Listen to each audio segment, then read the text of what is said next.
صاحب میرے خیال ہے اب سوالوں کے جوابات دیے جائیں. پہلے میں ناظرین نے پوچھا یہ جو مقتدی سلام پھیرتے ہیں تو انہیں جب امام کہتا ہے السلام علیکم ورحمۃ اللہ تو اس کے ساتھ ہی انہیں مڑ جانا چاہیے یا وہ سلام پھیر چکے ہیں اس کے بعد انہیں سلام پھیرنا چاہیے؟ یہ کہ جب امام اپنی گردن گھما دے سلام کے الفاظ مکمل کر لے تو پھر یہ بھی اپنے گردن گھما دے. جب وہ اس طرف اپنے گردن گھمائے تو پھر یہ بھی اس کے بعد اس کے اپنے گردن گھمائے کیونکہ امام کے تابع ہے، امام کے پہلے نہیں ہے بلکہ امام کے ساتھ بھی نہیں ہونا چاہیے، امام کے پیچھے پیچھے ہونا چاہیے. اچھا ناظرین ایک چھوٹا سا میں جو رکعتیں پڑھی جاتی ہیں اس میں 3 رکعتیں ہوتی ہیں تو سورہ پڑھنا سورہ ملانا بھول گئے دوسری رکعت میں. پہلی رکعت میں انہوں نے کہا کہ سورت ملانا بھول گئے ہیں تو اب دوسری میں ملا لیں. اگر دوسری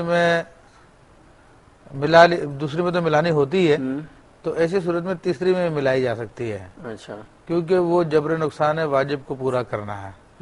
تو ایک واجب تو یہ تھا کہ اس کو پہلی رکعت میں ادا کیا جائے، دوسرا واجب یہ تھا کہ اس کو ادا کرنا.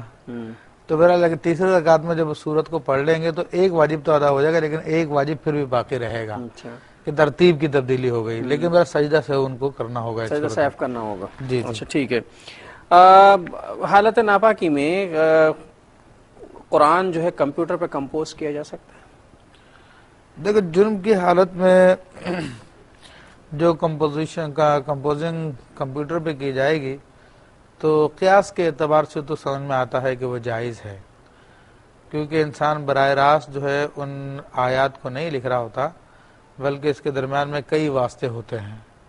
کی بورڈ کا واسطہ ہوتا ہے، پھر وائر کا واسطہ ہوتا ہے، پھر مانیٹر کا واسطہ ہوتا ہے، پھر جس پروسیس ہو رہا ہوتا پورا وہ مدر بورڈ سے ادھر سے ادھر سے جی تو وہ پورا پروسیس کے ساتھ ہے. تو براہ راست اگر لکھا جائے وہ تو منع ہے جنبی حالت میں، براہ راست قلم سے بھی لکھا جائے تو منع ہوتا ہے، لیکن یہ چونکہ اس میں بہت سارے واسطے ہیں تو جائز ہے. اچھا اگر لکھ دیا اور اسکرین پہ سے انگلی لگا کے اسے پڑھا؟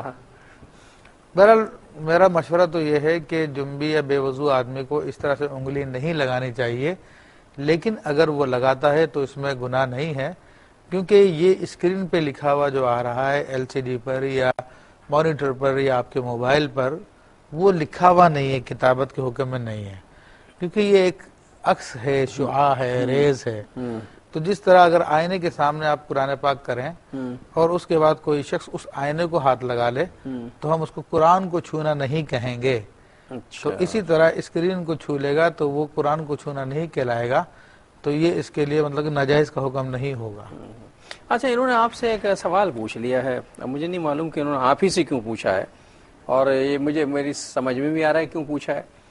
تو یہ انہوں نے پوچھا کہ جناب جنات جو ہیں وہ صرف جانوروں اور پرندوں کی شکل میں ہوتے ہیں یا پودوں اور پھولوں وغیرہ کی شکل میں بھی ہوتے ہیں؟ دیکھیں ویسے عمومی طور پہ تو خیر جنات کی مختلف حیات ہیں، وہ مختلف صورتوں میں ہوتے ہیں، لیکن ان میں سے بعض جنات کو اللہ تبارک و تعالیٰ نے یہ صلاحیت عطا فرمائی ہے کہ وہ مختلف صورتوں کو اختیار کر لیتے ہیں.